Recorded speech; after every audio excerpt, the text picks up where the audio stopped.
मुंडेचा राजीनाम्याचा वेळ का लागतो दादा?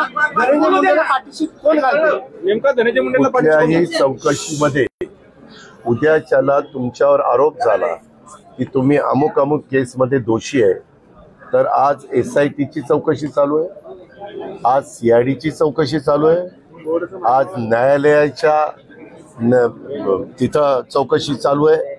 आता ह्या 3 वेगवेगळ्या एजन्सीज तिथं चौकशी करताय.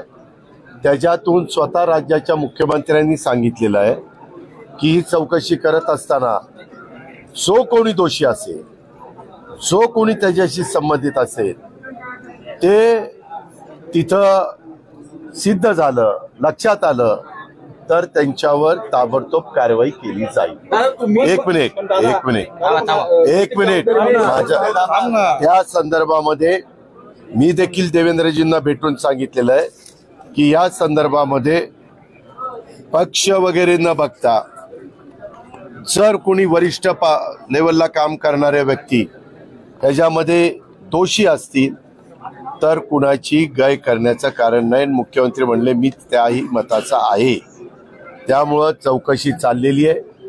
काही जण आरोपी मिळायला थोडासा विलंब लागला. प्रत्येकाची चौकशी करून फोनचे कुणाकुणाला फोन झाले, किती काळ करता झाले, काय फोनवर संभाषण झालं, ते आता सगळं समजतं.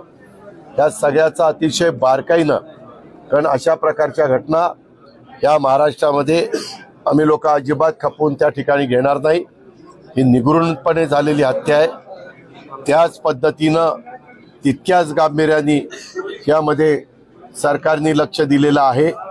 अर्थात समोरच्या विरोधी पक्षातल्या नेत्यांना किंवा सत्ताधारी पक्षाच्या पण काही लोकप्रतिनिधींना काय बोलायचं आहे हे त्यांनी अधिकार संविधानाने दिलेला आहे. पण असं करत असताना कुणावरही अन्याय होऊ नये ही पण खबरदारी ही घ्यावी लागते.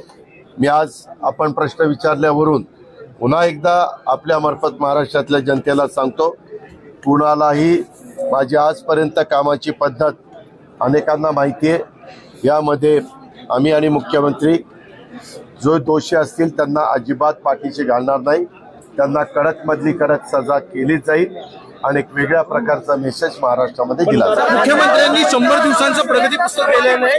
मुख्यमंत्र्यांनी 100 दिवसांचं प्रगती पुस्तक तयार केलेलं आहे. 100 दिवसामध्ये नैतिक जबाबदारी त्याबद्दल मी त्यांना सांगितलेलं आहे की तुमच्याकडं नुसते आरोप करण्यापेक्षा तुमच्याकडे असणारे पुरावे त्या SITला द्या, CIDला द्या, ज्यांच्या न्यायव्यवस्थेखाली ती इन्क्वायरी होती त्यांना द्या. कारण आपल्याला माहिती आहे की पुराव्याशिवाय कुणावरही आरोप करणं हे कितपत योग्य आहे आणि ते त्यांना द्यायला सांगितलेले. त्याबद्दल माझी आणि बावनकुळे साहेबांशी पण चर्चा झालेली आहे. माझी आणि देवेंद्रजींशी पण चर्चा. दादा 100 दिवसामध्ये मुख्यमंत्री म्हणले की तुम्ही काम करा असं किंवा रिझल्ट असं प्रगती पुस्तक दिलं आणि 7 कलमी कार्यक्रम वापरलाय. धनंजय मुंडे बाबतीत 100 दिवसामध्ये रिझल्ट येईल का? त्या संदर्भामध्ये 3 वेगवेगळ्या इन्क्वायऱ्या आहेत. तिन्ही एजन्सीज फार बारकाईनं त्याच्याबद्दलचा स्टडी करतायत. कारण उद्याच्याला ते रिपोर्ट देत असताना त्याच्यामध्ये काही तफावत दिसली तर त्या प्रत्येकाच्या विश्वासार्हतेवर प्रश्न निर्माण होणार आहे. त्याच्यामुळं फार बारीकपणे ह्याचा तपास चाललेला आहे. आपण काळजी करू नका. तुम्हाला जेवढी काळजी आहे तेवढीच काळजी आम्हाला पण आहे.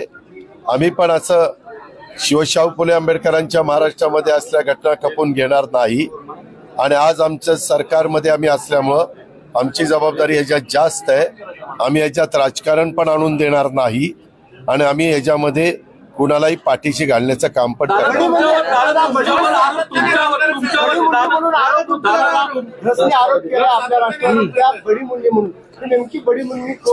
त्यांना विचारा. हे असले फालतू गोष्टी कोणी बोलत असेल तर मी स्पष्ट नावं घेऊन बोलणार आहे. त्याच्यामुळे त्याला विचारा कोण आहे ते. तुम्ही राजीनामा दिला होता. कुठला तुमच्यावर 70,000 ईडीची नोटीस आली. हे बघा, राजीनामा दिला होता चौकशी होण्याच्या आधी. एक आणि तुम्ही म्हटलं की पुण्यात पोलिसांना फ्री हँड आहे, तुमचा हस्तक्षेप नाही राजकारणाचा.